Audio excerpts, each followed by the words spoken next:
Hola, muy buenos días. Muy Hello, buenas good tardes. morning, good afternoon for many of the persons present from the audience. I'm very happy to welcome you to this second session of our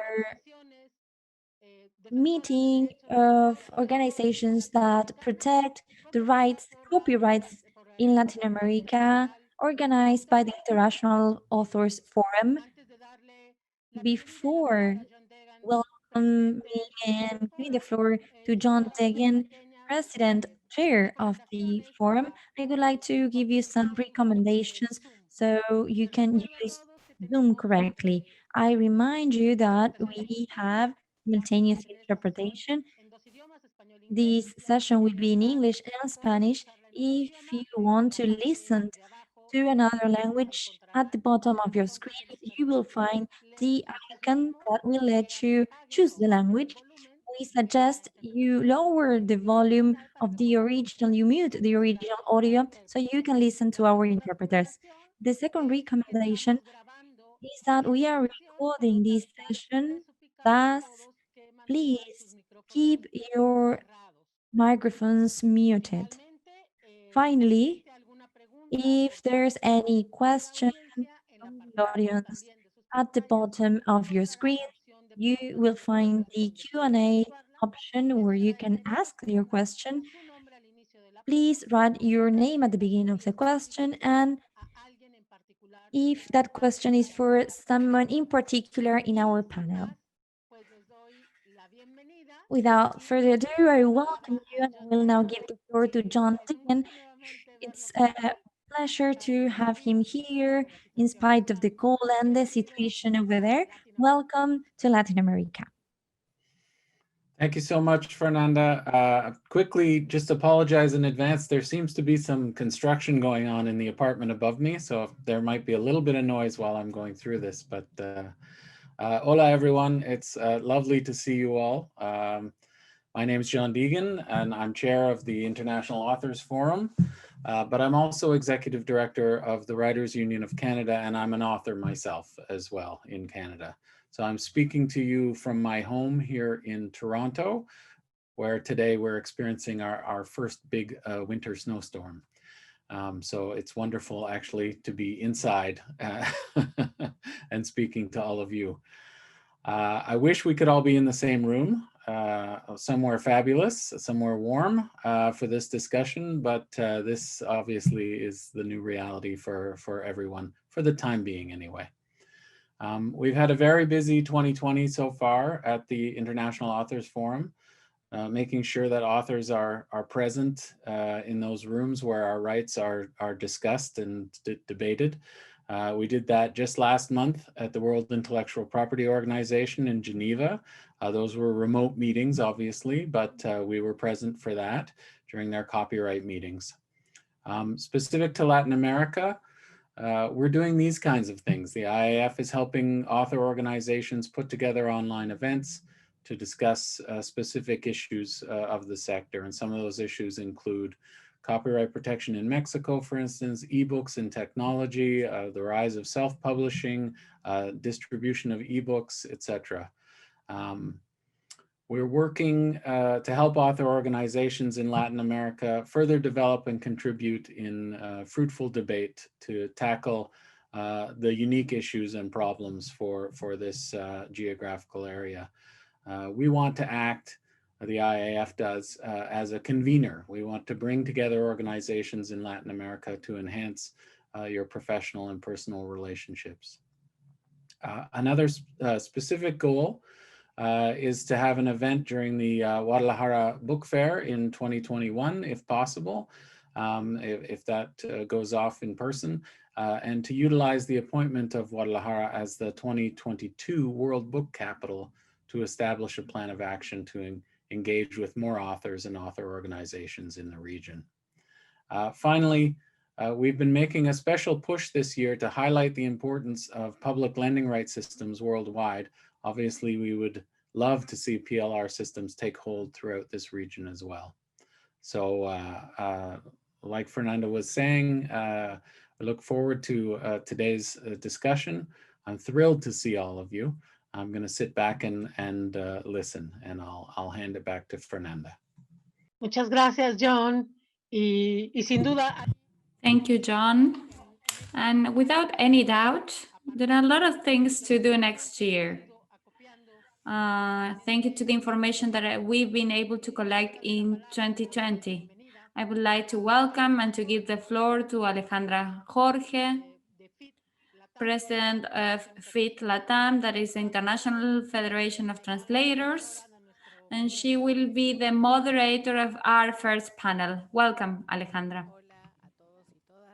Hello, good afternoon, good morning. Thank you for this invitation. For me, it's an honor to be representing the regional center of FIT, but also to represent a group of colleagues that will talk later, and that will present some of the views and perspectives that we have in the region.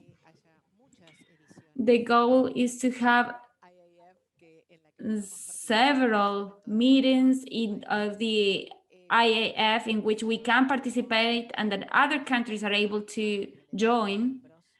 Last week, we have the General Assembly of Members of FIT Latam, and one of the things that was voted was whether IAF agreed upon signing a regional cooperation agreement between FIT and IAF. We, as a region, all together, we would like to work with you. So that's something that we would like to discuss further with you. We are looking forward to it.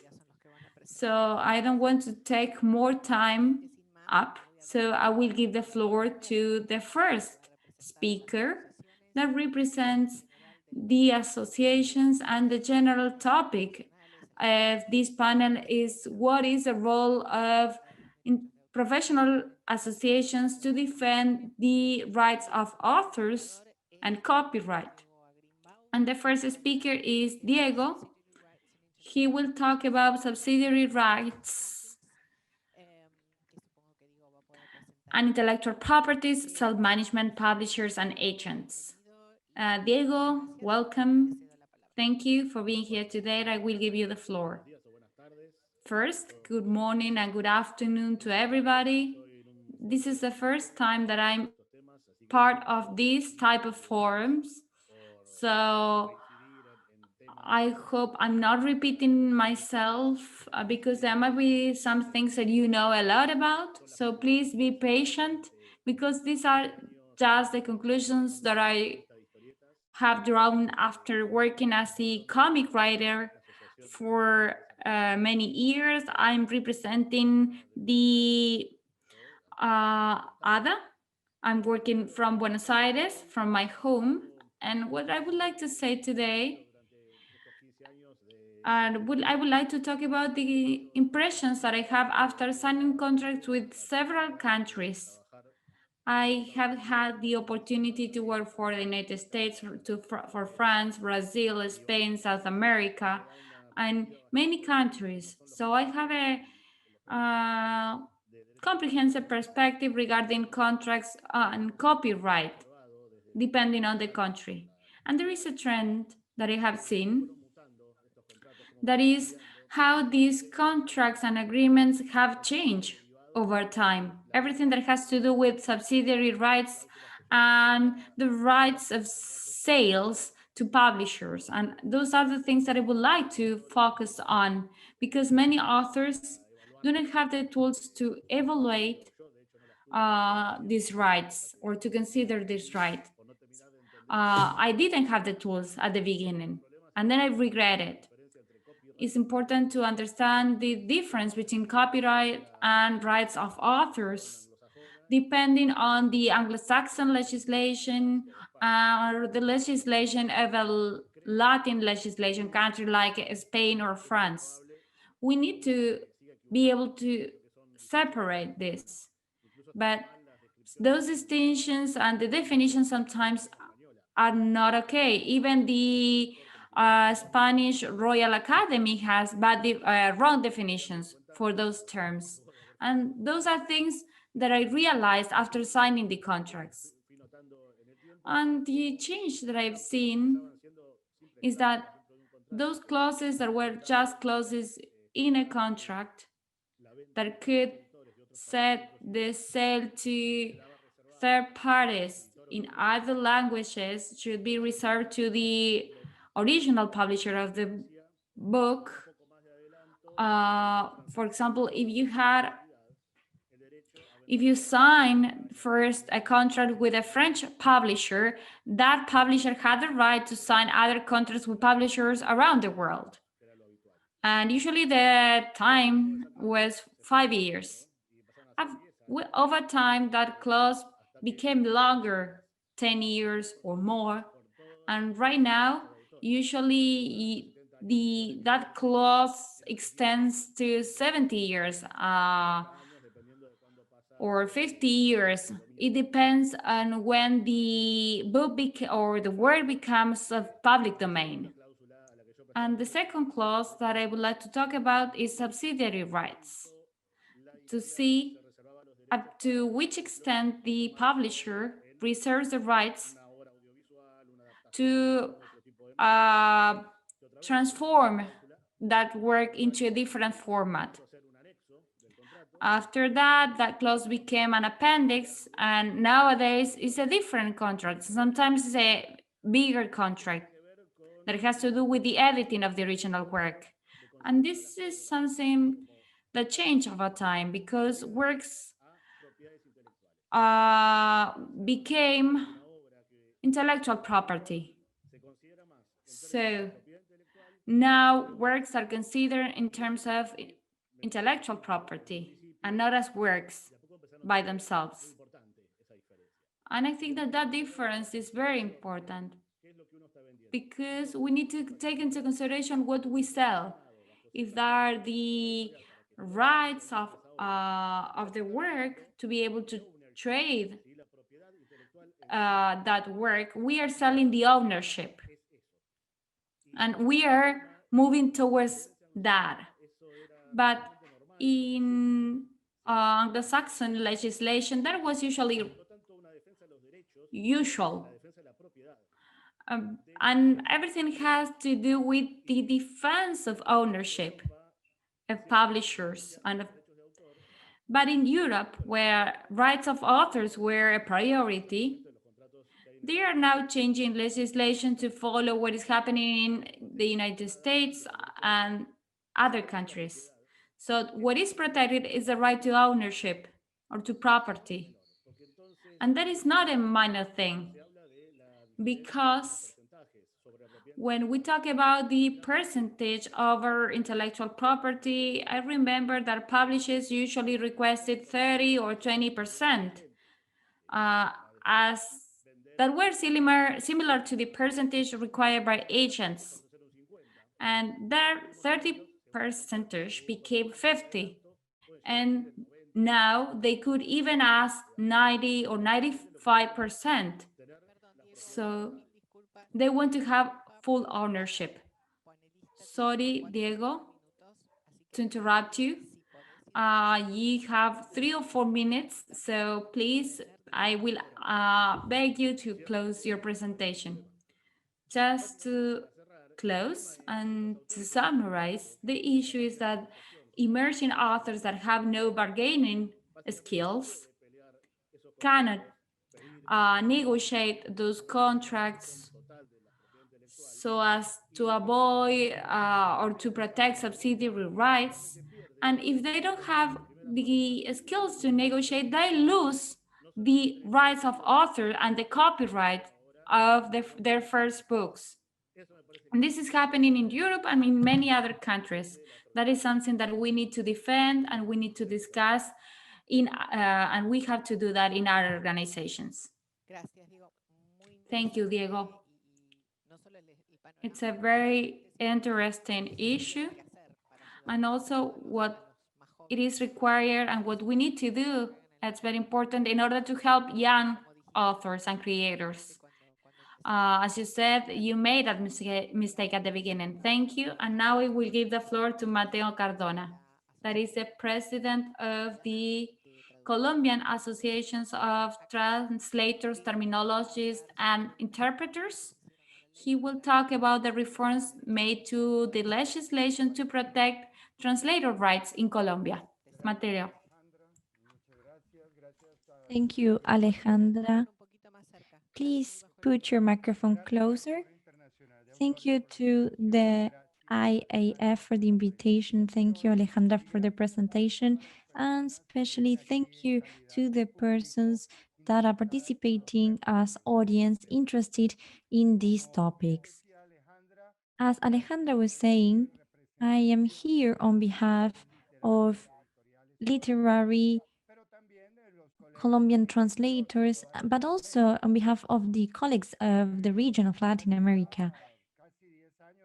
Almost 10 years ago, I became part of ACTTI, because I needed to be supported institutionally to defend myself when facing many of the problems in connection with copyright issues. In my country, Colombia, we have a legal framework that sadly it's very old.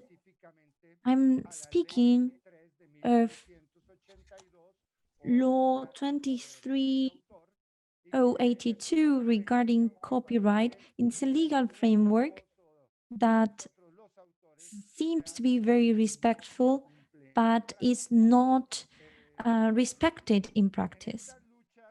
In these shared struggles with my Latin American colleagues, we identified the importance of creating a league to fight for the same interests. That's how 5 years ago we created the Latin American Alliance for Literary Promotion. I'm a co-founder of Alitral, and it's a pleasure seeing here two of my dear co-founder colleagues, Estela and Arturo. As I was saying, we have a legal framework that is not complied with, as in this law, Article 5, it states that translators, adaptations, songs or transformations made on a private domain work with authorization of the original author. In that case, it will be considered the owner on the rights for the translation adaptation, the person who makes it. But here's the poison. There's a section that says, unless otherwise agreed. And that phrase, that short phrase, makes it all the difference, because it has become a window that allows publishers to systematically include in the contracts, translator contracts, precisely that translators yield to some degree or completely their property rights. This means that translation contracts end up being a contract for which we are paid once, most cases after delivering the translation, which can be very hard when the translation takes 5 or 7 months to be completed. And this also shows the lack of payment of royalties. These practices includes big commercial Colombian publishers and other publishing companies in the region, and also university publishing houses. Also, this means that translators have to yield our property rights on the one hand, and most of these contracts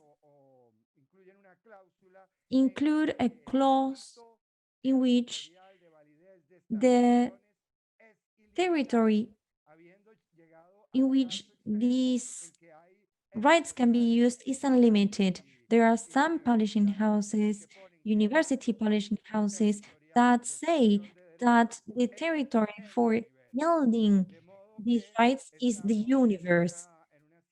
Thus, we are living a situation of systematic abuse of translators' rights by publishers. And the tariffs we receive, they are below the, the payment received by pragmatic translators, because apparently, due to the amount of words we translate, we should give a discount. So I want So Alejandra was saying we were going to talk about all the reforms in our legislation, but that does not exist. That is what we want to achieve with this league, with the International Authors Forum. That's all I have to say for now. Thank you so much.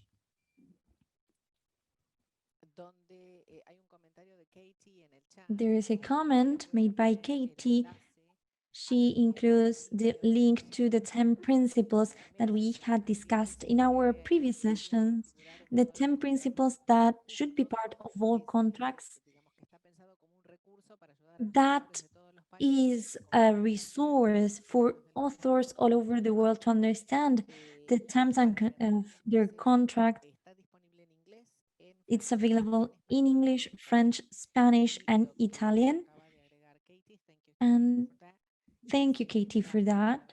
And she added the link to the Spanish version, so you can copy it. And I will distribute it in FET Latam. Thank you, Mateo. Yes, there's a lot to do. We are going to work on that. Now I will give the floor to Estela Consigli. She's the Vice President of Argentinian Association of Translators and Interpreters, AATI, and she's going to talk about positioning the translator as an author, a paradigm shift. Estela, I give you the floor. Thank you. Gracias, Alejandra. Thank you, Alejandra. I would like to say hello to everyone. Good morning, good afternoon, good evening. I want to thank you all those who have joined to this second debate. I also want to thank the International Authors Forum and Katie Webb and Maria Fernanda Mendoza to create this space of dialogue with Latin America. I think that this is a very important step to meet other organizations in the regions and to know about our views and needs. I also would like to recognize the work of the interpreters, Estefania and Maria Paula, who are here with us today. Their role is very important today. The organization I represent, ATI, is a non-profit organization and was founded in 1982, and its goal is to protect the work and promote the work of translators and interpreters. The composition of the organization includes many literary translators. And the Commission of Literary Translations and Translators who work for publishers works on improving the rights of these translators. Historically, these translators or their professional aspects have been hidden, and their work has been considered a secondary activity that they just earn some money to survive. The presentation of translator as an author is also a shift or a paradigm shift, and ARI is trying to create awareness among translators and the publishing industry, and also so in order to create awareness regarding the condition of author of the translator, and also tries to legitimate the work of the translators. The ATI puts emphasis that the translation of work is not just providing a service. This was something natural until some time ago in our country, but currently, thank you to all the work of the unions and other professional associations, including ATI, we've been able that this has been included in the negotiation of contracts. The ATI has created several actions, and among them are the following. First, individually as an organization. Second, as an entity that has been invited by other organizations. And third, by supporting external initiatives or third-party initiatives. Regarding the first aspect, individually, the ARI has carried out many actions, but I would like to mention at least one. That is the model of contract. Since 2012, we publish in our website a sample contract, and we update that sample contract every 2 years. We prepare this with the advice of special lawyers specialized in property rights, and we have worked together with other associations of other countries. We also follow international legislation because we know, and also that this is not only about literature, and there are other types of works that should be covered. We also follow, for example, international agreements like the Agreement of Berna and other conventions. The work done by Alitral that my colleague Mateo already mentioned, the International Authors Forum, and the 10 principles that Katie shared. And also we follow the Argentinian intellectual property law. Those documents are available at the ATI website as well. We also carried out activities with other organizations. For example, we have a translator group that was done in 2018 in Bogota, and we will try to repeat this activity in 2021 in Mexico, together with Alitral. Our colleague from Mexico, Arturo, will talk about this partnership. Another example of these joint activities is this meeting, today's meeting. We've been preparing this for some months, and we are proud of this forum or of this debate. We also support third-party projects that also promote and defend copyright and authors' rights of translators. We also presented a bill before the House of Representatives of Argentina last year. We also promote through these projects authors' work, but ATI has been able to include translators in authors' rights projects. And we've also been working on 2 bills for the defense of rights of translators, one in 2013 and one in 2015 in Argentina. And we have the support of independent translators, publishers, linguists, national and regional and international organizations. That bill was titled Rights of Translators and Promotion of Translation. I also will try to share with you the link so that you are able to read the bill. The bill is aimed at solving the issues that most translators in Argentina face. And those problems were already mentioned by one of our colleagues from Ametli in our previous discussion on November the 24th. The bill was presented in the Senate or before the Senate of Argentina. But we still have that process, but it has not been approved or passed yet. We've have been able to change some realities regarding the work of the translators and their recognition. The main focus of this project is on what Diego said, that is the defense of not yielding rights. Translators can temporarily yield property rights to a user, but moral rights and personal and professional rights are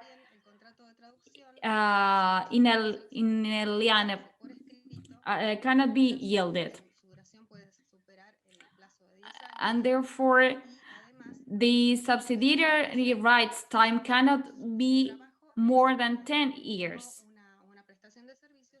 And it's not just providing a service, but it's an author's work, and their remuneration should be considered as such.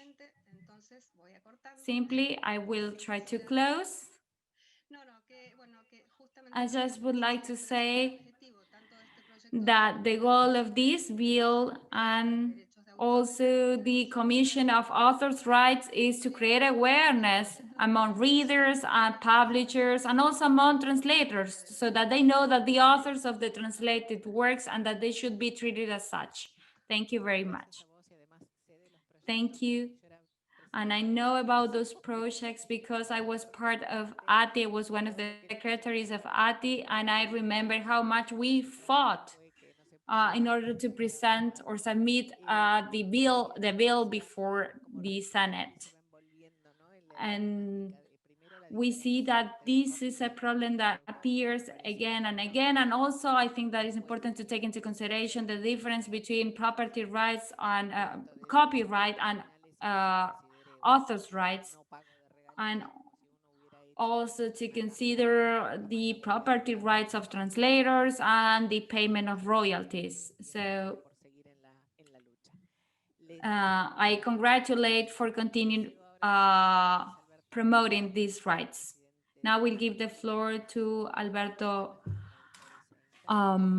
Luis Alberto González, that is the president of Ametli, and he will talk about the situation of translators in Cuba. Alberto, you have the floor. Good morning, good afternoon. I'm sorry if you hear any sound, but I have some construction works going on here, so I apologize for that. The case of Cuba, we have a copyright law since 1967, among other things. It says that the works, the reproductions, the adaptation of the work should be considered original works, but there are differences. In the case of the translation, the law recognizes the right of the translators. We recognize this in the field of literary translator, but not in the fields of science and technology, scientific and technical translation. When a scientific and technical work is translated, those translators are not recognized as authors of those works. Another problem that we have is that translators work for the government.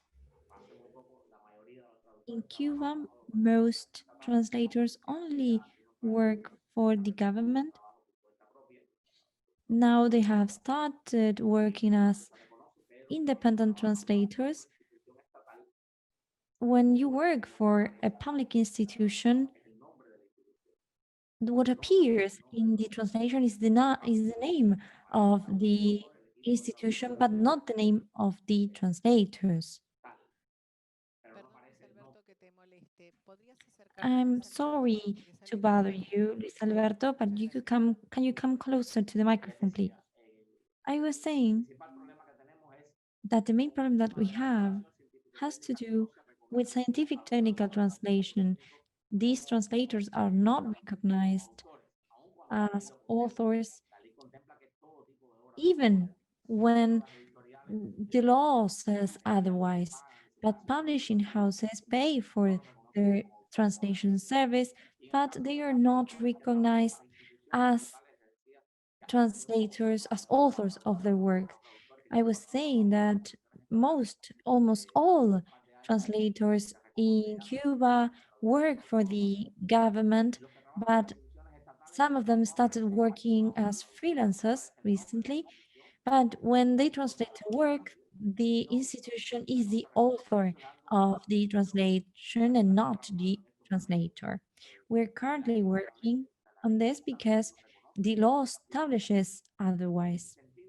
In that sense, in Cuba, we have a book fair every year, big fair, and as part of that book fair, we organize a meeting of publishers and translators. It lasts 1 or 2 days. We invite the public, the translators, institutions, the publishers, and the Institute of the Book that is in charge of the publishing area sector in Cuba, and the SENDA, the National Center of Copyright, so that we can discuss on these issues. The law establishes this, but institutions do not comply with the law. So we have a very hard task of meeting with the institutions to explain to them what the law states, so that when the name of the institution appears, the name of the translator is included, even when copyright is not paid for the translator, as they receive a salary and they're not paid for the hour of work. When they work for publishing houses, the problem is quite similar. They do a one-time payment when they receive the translation, and then they reproduce it. Even when they recognize our copyright, our name appears on the book, but then they can print it as many times as they want, but we only get paid once. It's a very hard work, especially here.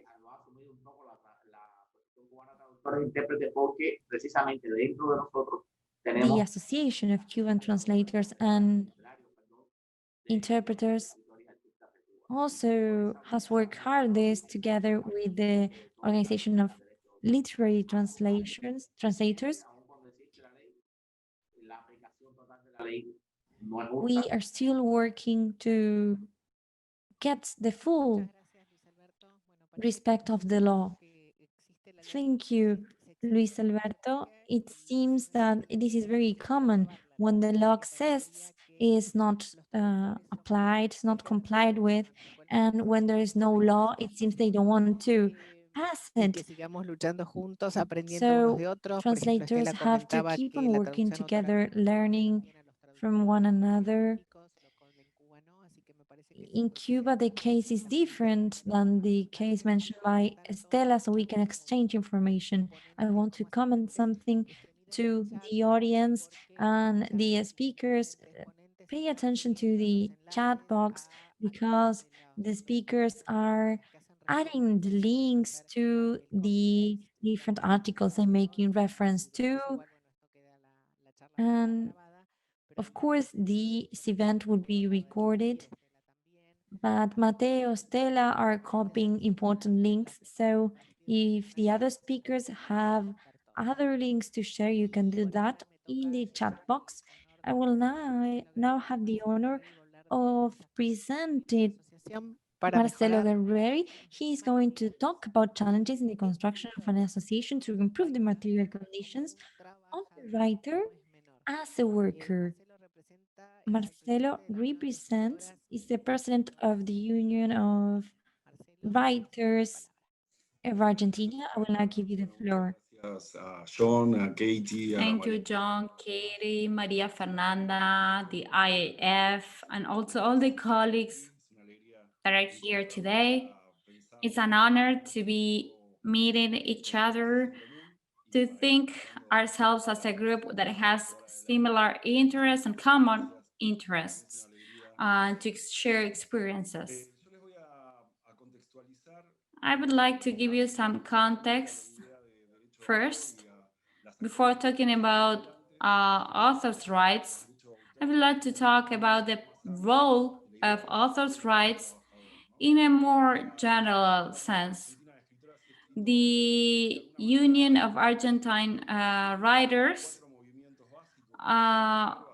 includes four things.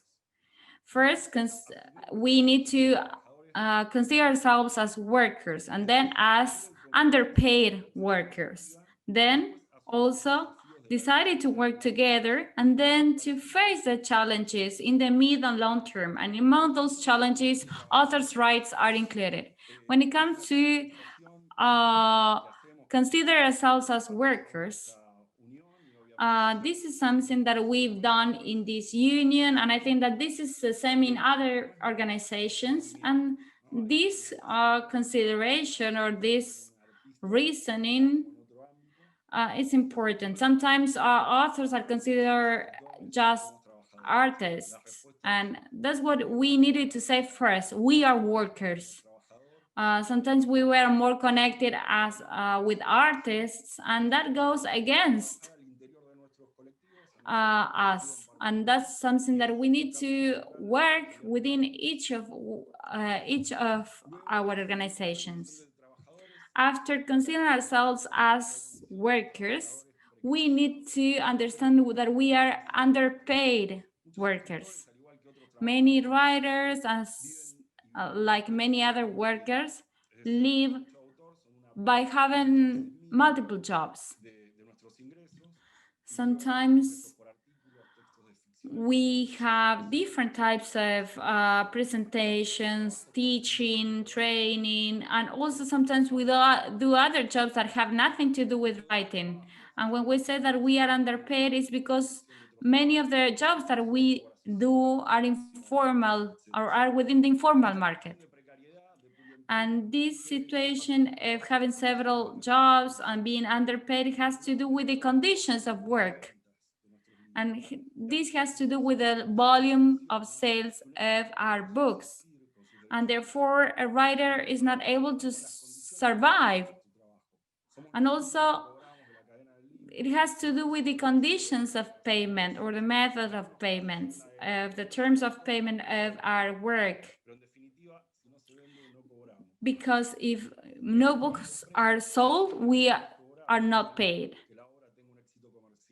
And this is a possibility unless the work is a success. And that has to do with us being underpaid workers. Then we need to consider ourselves or to think ourselves as a group. And that is an urgent need.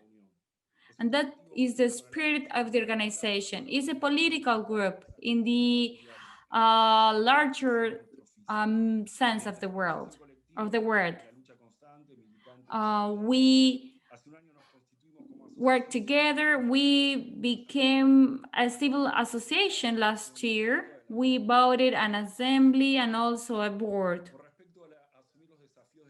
Regarding facing the challenges in the mid and long term, this helps us have more control over authors' rights.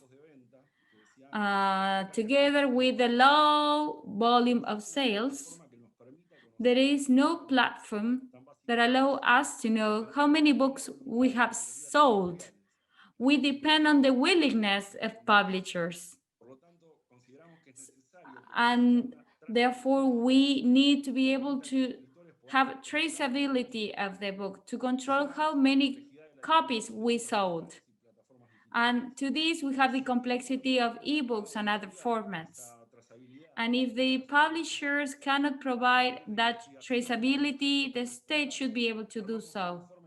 We prepared a report titled What We Should Look At When We Sign a Contract.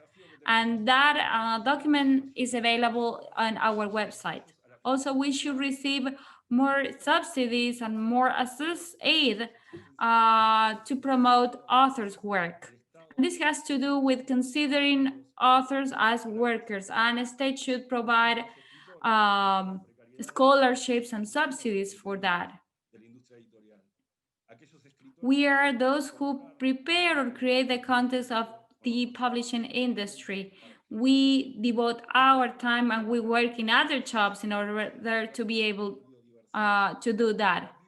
So therefore, we lack a plurality of voices, and this goes against biodiversity. And there is also a lack of different classes among authors. And also, we share with ATI and other organizations fight so that the rights of the workers of this industry are protected. And we need to have a book institute in Argentina. That is our fight together. Public policies are isolated, are not continued in the middle or long term. So we need a book institute that coordinates comprehensive public policies for the whole chain of supply of the book, including publishing policies, distribution policies, and promotion policies with a federal perspective. Our country is huge and everything is concentrated in Buenos Aires. The Book Institute should understand the access to book as a human right and should protect the rights of the workers. This will help improve the publishing industry, and that will help the different participants of the industry to promote with the creation of public policies. And also, we will find ways to solve the issues outside the market reasoning or perspective. With the union, we've been protagonists on a bill to demand better conditions, and we will present the bill again next year if it's not treated this year. And also, we need to have our own fiscal benefits. Thank you very much, Marcelo. I was so concentrated and so focused on what you were saying that I decided not to interrupt you. Everything is related so far, but what you said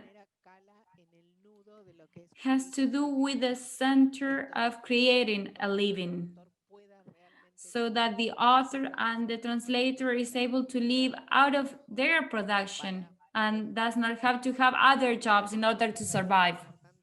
And that's why I think it's very important. It's very interesting to have a traceability project.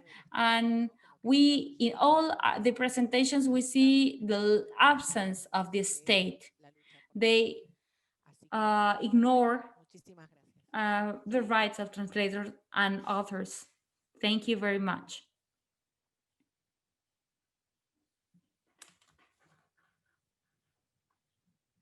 Alejandra, se te apagó el micrófono, se cerró tu micrófono. Sorry, your mute was muted. Can you hear me?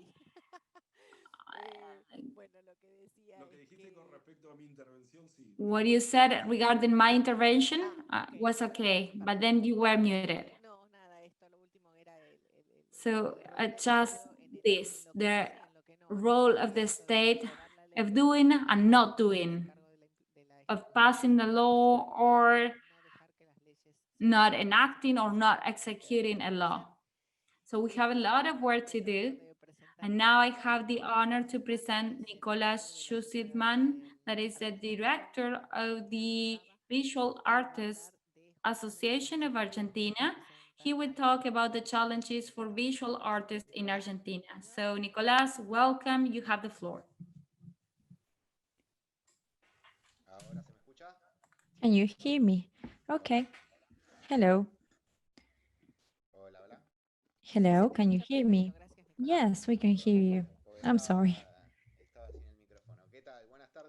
Good afternoon to everyone.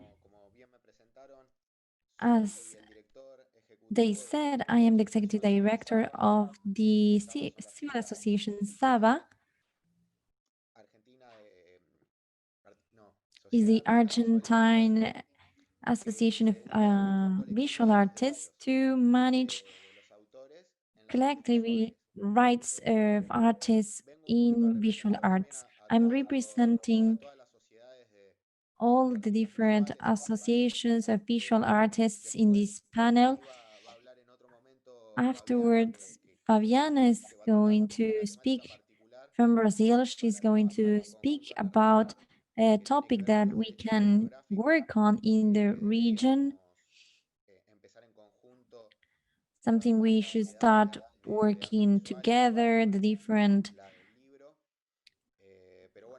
associations. But as she's going to talk about that, I'm going to speak about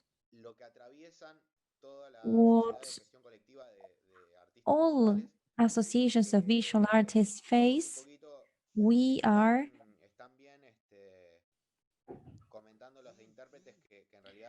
You are saying that I felt identified by what you said. We are not as associations of musicians or actors who have existed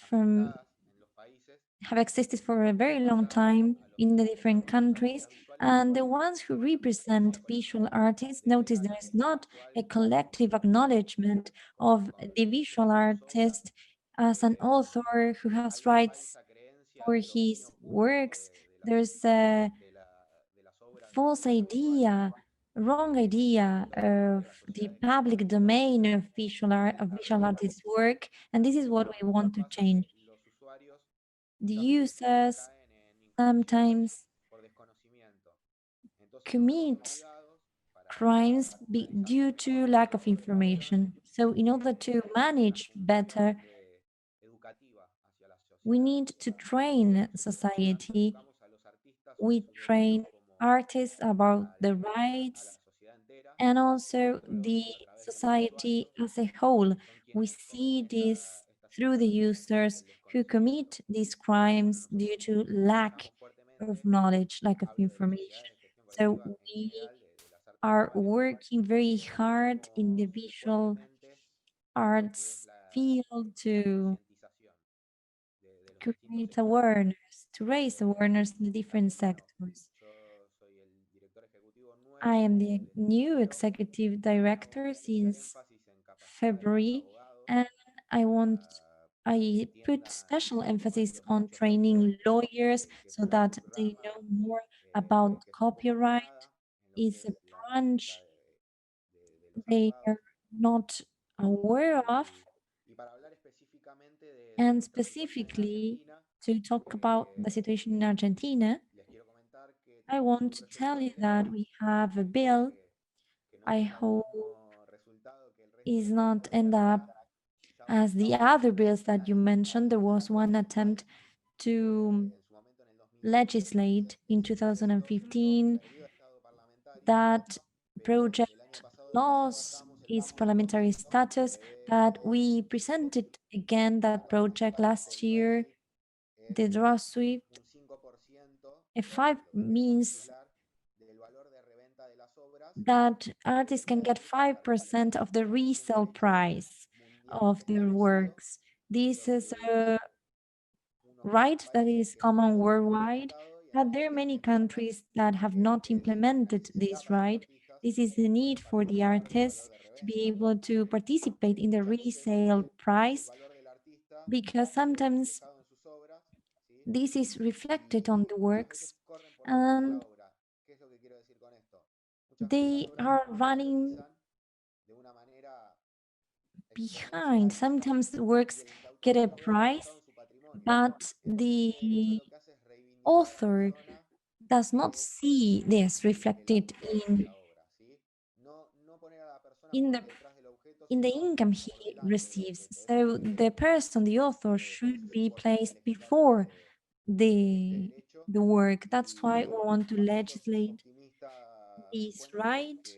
I'm very optimistic because at the beginning of the year, prior to the pandemic, we were able to meet with a national congressman.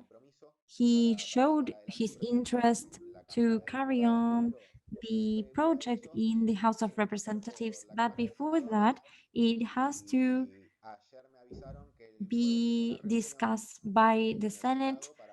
Yesterday, they told me that I will have a meeting in the Senate to discuss this issue. So I'm very optimistic. This is the time for this right to be recognized is a debt to visual artists. So this is very positive. The representatives are showing their interest. I see that they're sending a question to me. I will send you the project afterwards. Yes, I was going to ask you to wrap up so we can have a debate. Basically, that's all I wanted to say. If we don't have much time, I can conclude there. That's the struggle Saba is facing in Argentina. We have been hit hard by the pandemic. The figures of the society show that we are ahead regarding the legislation of our rights, but we are also discussing a new set of prices for our work. We need to reinvent ourselves because we manage rights, but we need to be as efficient as possible. In order to do that, we should know how the audience, the users, are consuming the work. And I agree with my colleagues, artists should be able to live out of their works. They should be able to live exclusively from the production of works, because sometimes they have to deal with different occupations when actually their profession should be enough to create a living, because that contributes to the culture. We need to take care of culture. Thank you, Nicolas. Thank you. Yes, we're running out of time. Otherwise, we won't be able to have a debate. Mateo was asking you for this information. How much time do they have for the panel, Fernanda? So, Estela, I think that we ran out of time, maybe 5 minutes, because questions have been answered. Yes, and Sanay was saying the speakers, the audience can look at the chat. The different speakers have shared the documents, and the speakers have the emails to exchange information. And I guess this is not the last meeting we organized on the subject. There's a lot to keep on debating. And as everyone said, actually, the writer, the translator, the photographer, the visual arts worker, the musician has the right, needs to have the right to create a living as any professional. Do you want to exchange anything from what's been said? We have 5 minutes to do that.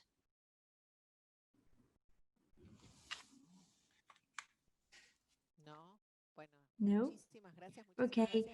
Thank you. Thank you for letting me be the moderator. I took down notes of all we can do in LATAM to work together